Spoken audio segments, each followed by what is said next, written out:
Um, Wonderful. All of us will be presenting a little bit of something. We will have time for questions, but while we're presenting, please don't hesitate to use the chat option. At the end of the presentation, lots of time for questions and answers. So just to get started, what is THRIVE?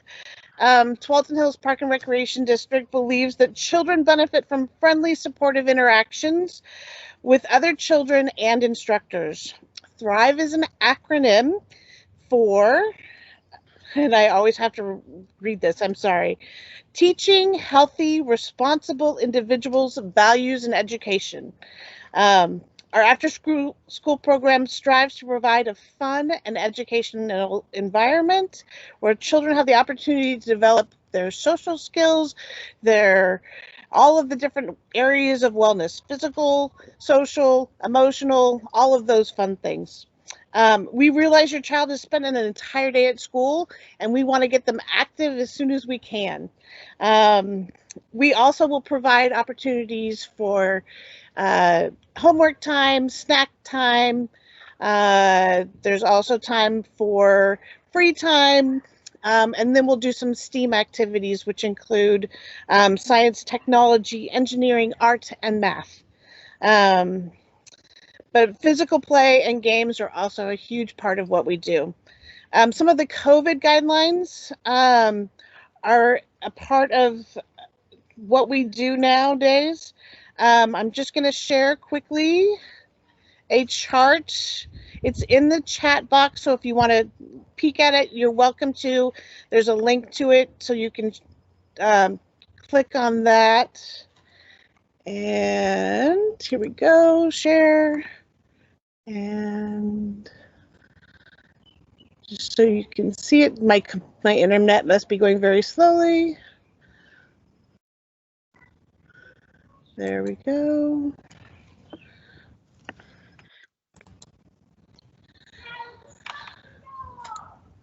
There we go. So here is the exclusion summary. It's from the Oregon Department of Education. So we will make sure that your child is healthy and ready to participate. When they come to us, they have already gone through a health check at school. We won't intervene unless there is, we witness other symptoms on site. But we realize that everyone is getting used to wearing masks. We do require that everyone wears a mask while they're inside. If you feel your child or anyone in the immediate family has become ill, please, please, please call the center as soon as possible. And you may be contacted to pick up your child if we do recognize any symptoms. I'm going to pass it on to Carol, and for all of our staffing information. Great, thanks, Anne. So to give you guys a little bit of information about our staffing, all of our part-time staff who work with the kids are background checked. They are first aid and CPR certified. Our ratios that we have are inside the building is 1 to 15. Although with the pandemic happening, it's more like 2 to 10. We are anticipating going back to normal numbers, so just to let you know that our ratios will be usually 1 to 15. Most of our instructors are college students or high school students. They have a background in early education or an interest in that. We also do lots of safety training with our staff. They also get training on behavior management. So yeah, that's a little bit about our staffing. To let you guys know too about registration and how to register for the after school program. Registration for currently enrolled families that are in our out of school time and those families that were in the 1920 school year in February and March, they get first priority. And that registration will be June 1st, starting at 8 a.m. On June 11th, at 9 a.m. is when we will open enrollment for families, for siblings of families. And then on June 21st, starting at 9 a.m., that's when we open it up to the general public. There is a $50 enrollment fee that is required at the time, and that holds your spot for the after school program. In years past, we have offered a before care program at Garden Home and at Conestoga.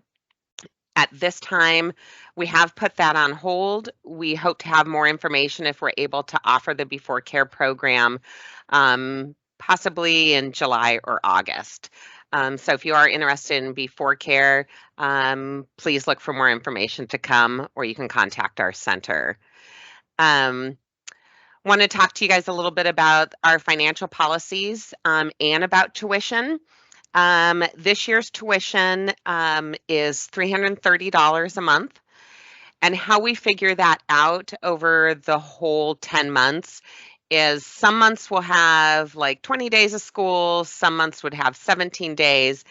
So what we do is we take the total number of days, calculate that out, and then it is equally divided each month.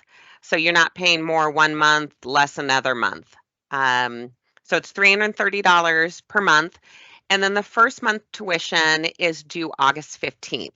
So you will be paying for tuition for you'll be paying the previous month for the upcoming month of tuition. We do have a $30 late fee if it is paid after the 15th of the month. Currently, our tuition does include 4 no school days. And those are going to be October 8th, November 12th, February 4th, and April 14th. And I think that's about it that I have gotten. I think Stephanie is going to give us some information about arrival and departure.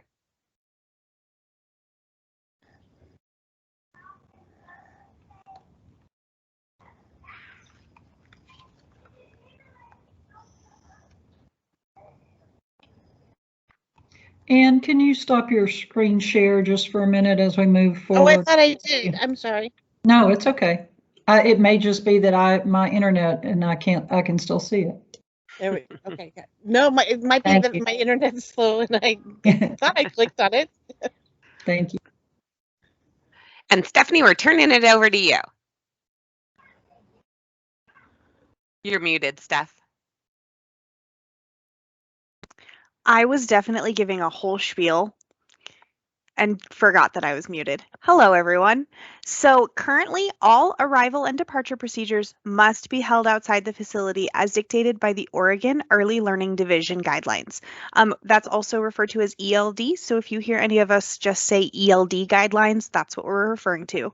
As we get closer to program opening, you'll receive specific instructions from the center where your child is attending regarding exactly where they should be picked up and dropped off. The most important takeaway to remember right now is that unfortunately parents cannot come inside the building to pick up or drop off. If you are at the facility and you are not sure how to get access to your child, we would recommend that you just call that facility so that they can arrange for your child to be brought outside to you. All staff, parents, guardians, and caregivers, as well as the child, must wear a face mask or face covering during drop-off and or pickup. And we do ask that you strive to maintain physical distancing while you're doing so. THPRD staff drivers, as well as the children they're transporting, will be required to wear a face covering when that transportation is provided. As Anne mentioned earlier, if a child is coming from a childcare or a school or another provider that had a health check completed earlier that day, the childcare can note that on the log that's being verified by the program, so we don't have to do that again. If you are dropping off your child, then our staff will perform that daily health screening that consists of temperature verification and a short list of screening questions.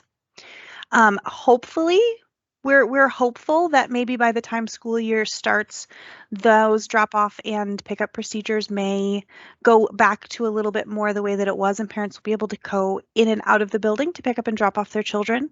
But if and when that happens, we will definitely let you know. Regarding transportation, so children will arrive at our program one of 4 ways, and not all of these methods are used at every single facility. So some students will walk, Some students will be transported by THPRD vehicles. Some students will be transported by BSD buses, and then some children will be dropped off by their parents.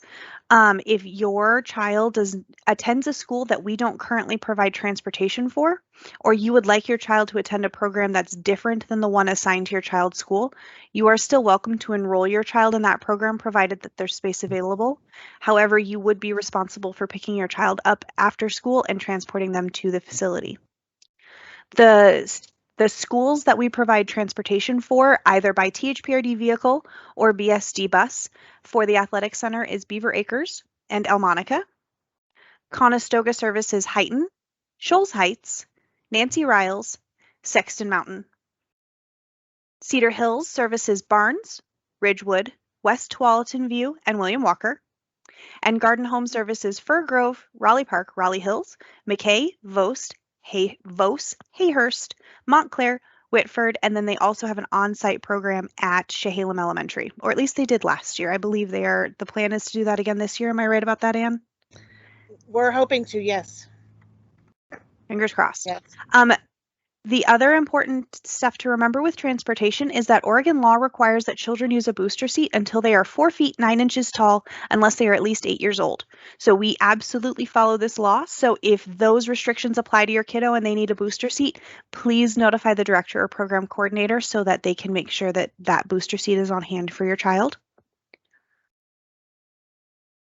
If we are transporting your child or they are being transported to our facility by a BSD bus, we ask that you make sure that the school knows your child is attending our program. It's often helpful to have a tag on your child's backpack that identifies them as a THRIVE student, but it's very helpful if the school knows where they're going so that if they are lost or confused, they can absolutely point them in the right direction. Related to that, if your child is not attending our program for a day, we do ask that you make sure to let us know as soon as possible, as our drivers cannot leave the schools that they are picking up from until they have all of their students accounted for. So if your kiddo was at home sick and we don't know that, we have to wait at the school till we can get that confirmation, which can cause our drivers to be late. So we just ask that you please make sure that you let us know. As Carol mentioned earlier, the tuition does include those 4 no school days. And then we do typically offer care on non-school days that are not included at an additional fee. And those fees sometimes change depending on whether or not there is a field trip offered. For holidays, it is not included. The THRIVE tuition does not include holidays, winter break, spring break, or additional school days. Those days may be offered at an additional cost, but care during those times is not guaranteed. And then the last thing that I'm going to chat with you guys about today are our class activities. We do a variety of different activities, like Anne mentioned at the top of this informational session. We know that those kiddos have been in school all day long. We know that they are done sitting behind a desk. So we want to get them up and moving around and having a lot of fun. So they'll do a variety of different activities with a STEAM focus, which is that science, tech, engineering, arts, and math activities. We have that time for homework assistance and then lots of time for physical activities, games, running around, that kind of thing. Each center might formulate their schedule a little bit differently, but activities in a typical day will usually include art projects, study time, music, cooking, different games and puzzles. And then those activities are also typically based around monthly themes that promote diversity and inclusion, and students will participate in a variety of cultural activities and projects. And then next up, I believe Sarah is going to talk about some of the stuff that we ask the kids to bring to the program and not bring to the program. Yes.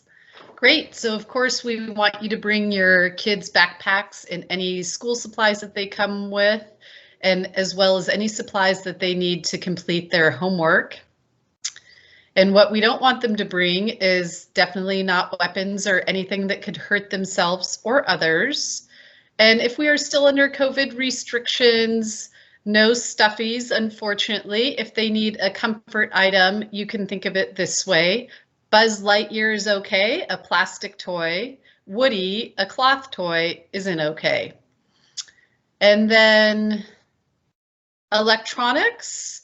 At THRIVE, we strive to discourage the use of electronics during this time. We do understand that parents often use cell phones to communicate with their children.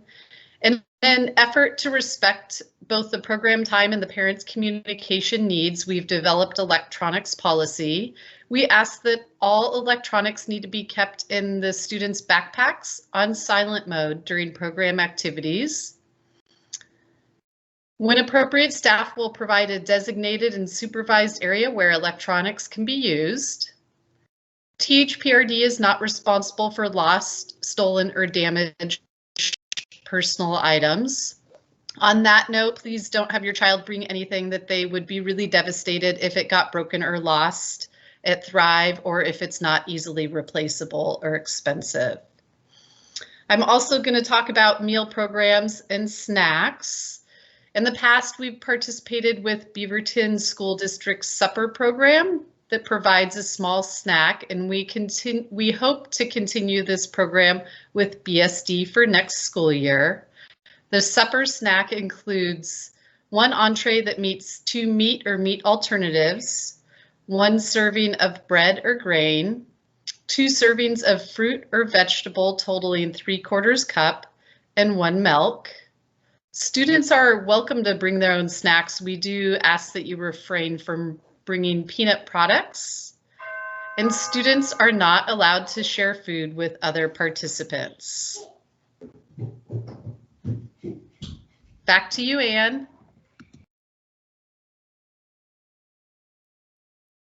You're muted. All right, yeah, no, I just caught myself, sorry.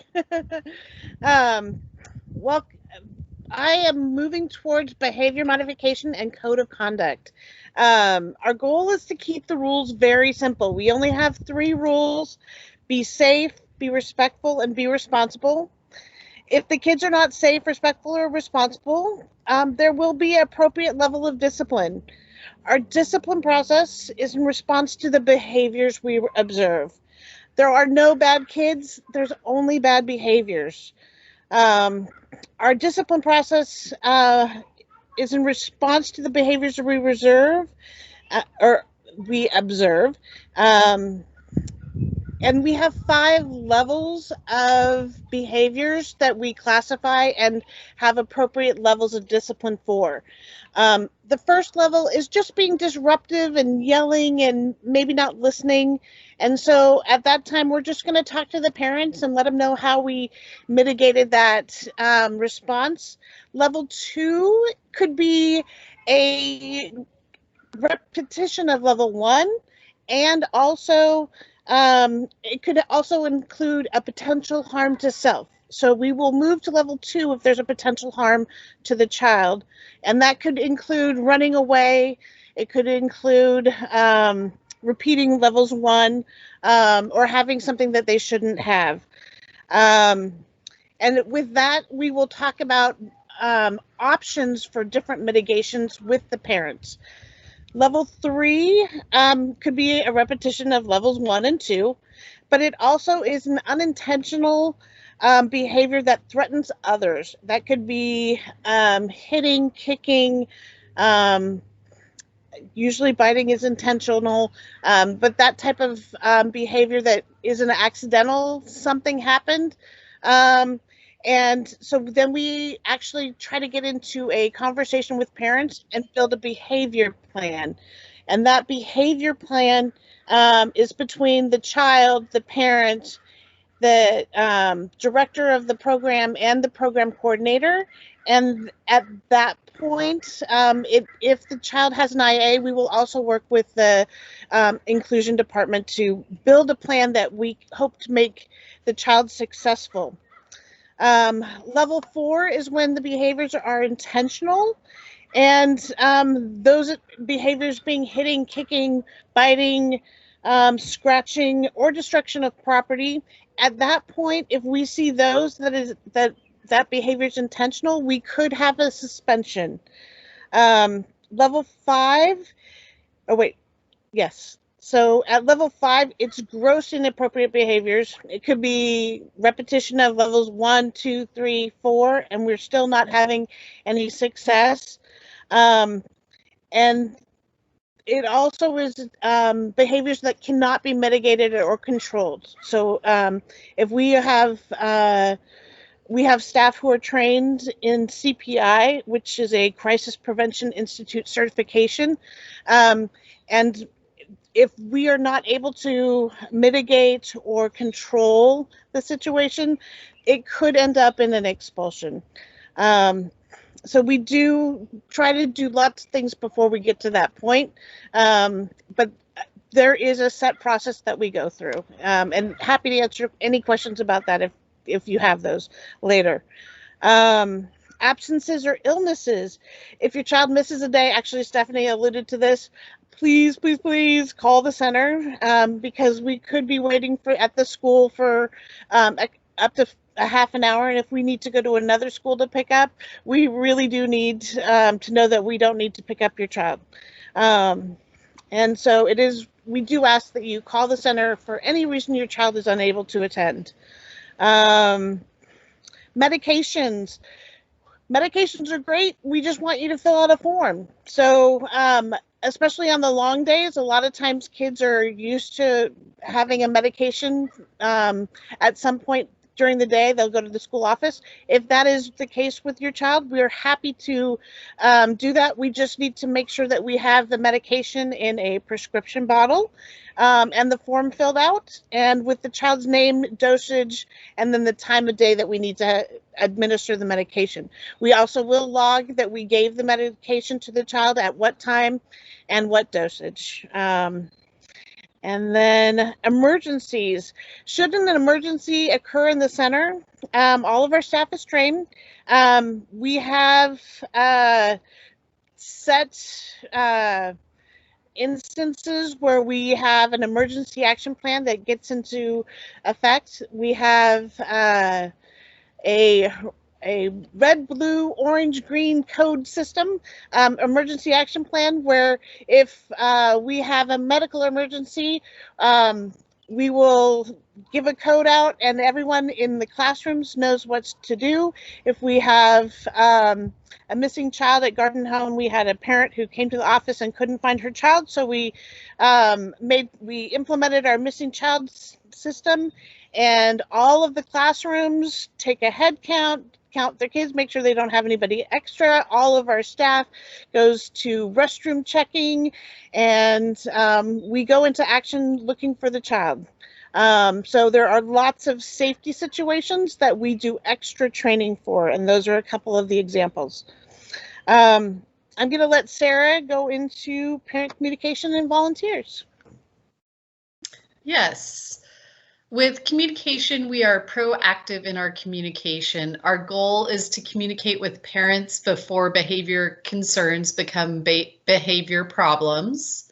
And communication may come from the program coordinator, the director or assistant director, or even potentially the center supervisor of the facility. And then volunteers, as Stephanie mentioned, the ELD Early Learning Division has currently stated that they are not allowed at this time, so volunteers are to be determined. We hope that it'll change in the future, and when it does, we will be sure to send out more information regarding this.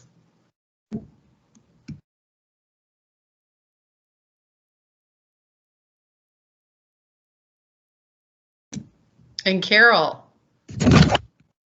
Thanks, Sarah. So just wanted to talk to you guys a little bit about our cancellation policy.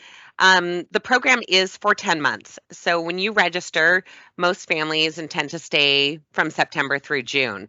If you do need to quit for a reason, we do ask for 30 days notice. And we do ask that you notify the director and also the program coordinator of the program.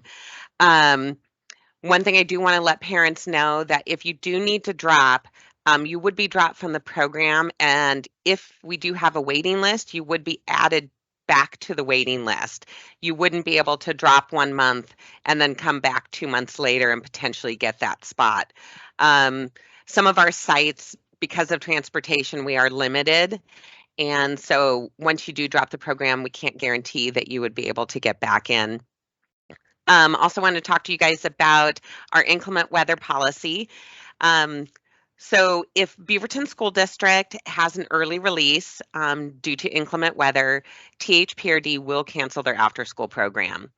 If BASD cancels school altogether, our after-school care program, and if we do have before care, will be canceled. If THPRD plans to close early due to inclement weather and the after-school kids have already been picked up from school, we will notify the parents and request that you pick your child up as soon as possible. We also do want to let you know that if the road conditions are deemed unsafe for our THPRD vehicles to pick up your children, we may cancel the after-school program, and we will definitely let the schools know and contact the parents. And that's our inclement weather policy. Anne, back to you.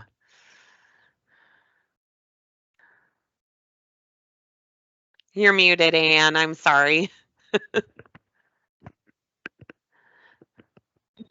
Let's see if there were any questions from Ann Johnson that we need to answer. We're going to open it up for question and answer. So if you would like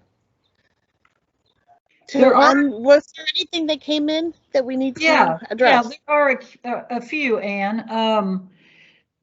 Carol, if you could talk to us about the registration process, calling a center, registering online. There was a question, is registration done online? Yeah, we would recommend that you call the center for registration, especially for June 1st and June 11th, and that is for centers to be able to verify that you are a current OOS out of school or a previous THRIVE. You can, if you're brand new, you would be able to register online. As far as the garden home, we are kind of working on, and did you decide would we like to have people call the administration office for registration for garden home schools? Yes. Yes, garden home is hoping to open, but it's not until later in June when the summer camps are up and running. So for garden home, you will need to call the admin office to register. Awesome. Yeah, and all the others, any of the schools for the Conestoga services, you would give us a call. Same thing with Cedar Hills and the Athletic Center. And there is a list in the chat of the schools and or all the centers and the schools that they serve as well. Carol, another one for you. If there is inclement weather, would kids still walk from Greenway to Conestoga? And how many teachers walk typically with the kids from school? Sure. We always send at least 2 staff to go pick up the kids from Greenway. If Beaverton schools close due to inclement weather, we still would not walk to go pick up the children from school. Now, there have been days that it's super, super rainy, and depending on our transportation, we do have staff wait for the kids underneath the covered area, and we send our vans and minibuses back to Greenway to go pick up the kids. But it is Oregon. We do request that the families send the kids dressed for the weather for their walks from Greenway back here to the center. Okay. And Renee asked to confirm care is until 6 p.m. And yes, that is correct, Renee. Care is held until 6 p.m. Anyone else? Go ahead, Anne. I have just one little thing to add to that. We used to have childcare in the centers after the THRIVE program. We no longer have the childcare afterwards. So the program would end at 6, and we do need people to pick up at 6. So. Yes, and that could change. Again, that's one of those COVID-related things that as we get closer to next school year, we may be able in our centers to go back to drop-in registration or drop-in childcare, and we'll address that if we do. For registration at the recreation centers, do we call the main numbers? Yes, you do. And you can find all of those on the THPRD.org website. Is there still swimming at Conestoga? Well, that is to be determined. Conestoga is actually having some renovations done this summer. And so we're not anticipating the pool being able to be back open until after fall starts. As far as the recreation swimming for our after school program, it really depends on what level of guidance that we are in when the pool is open after the renovations. Okay, thank you, Carol. I'm going to post again. Anne had put at the beginning of our presentation all of the program coordinators, their names, the center they're associated with, and their email address. We'll put those again in the chat. We will have the recording of this meeting uploaded to our website on the after school programs, and the link again is here in the chat. We'll get that up first thing so that you have it tomorrow as well. Any other questions from anyone participating?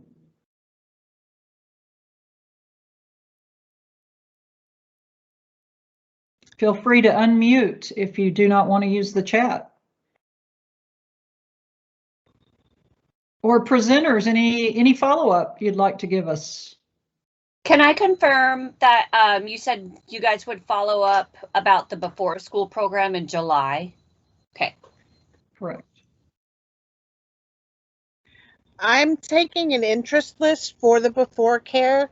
So if you want to email me, if you're wanting it at Garden Home, I am taking an interest list if we have a lot of people who are just looking for before care. And then, so my son attends Nancy Riles. Would I email Carol? Absolutely. Yep. Okay. We've created an interest list also.